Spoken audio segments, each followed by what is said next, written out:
ప్రధాని నరేంద్ర మోదీ జన్మదినోత్సవాన్ని రాజమహేంద్రవరం రూరల్ హుకుంపేటలో ఘనంగా నిర్వహించారు. స్థానిక బీజేపీ శ్రేణులు పంచాయతీ కార్యాలయం వద్ద స్వచ్ఛ భారత్ నిర్వహించి పారిశుద్ధ్య కార్మికులకు చిరు సత్కారం చేసి అభినందించారు.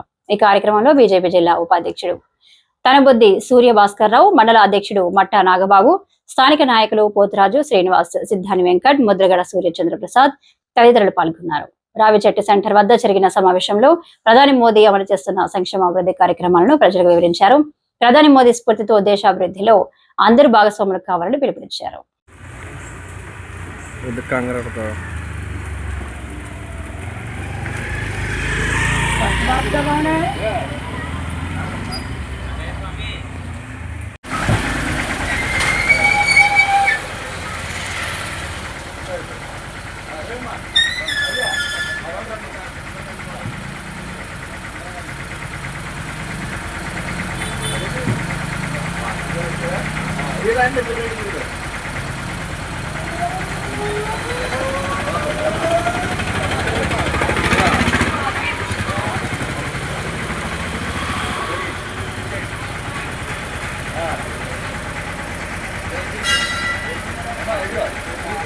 이거 네.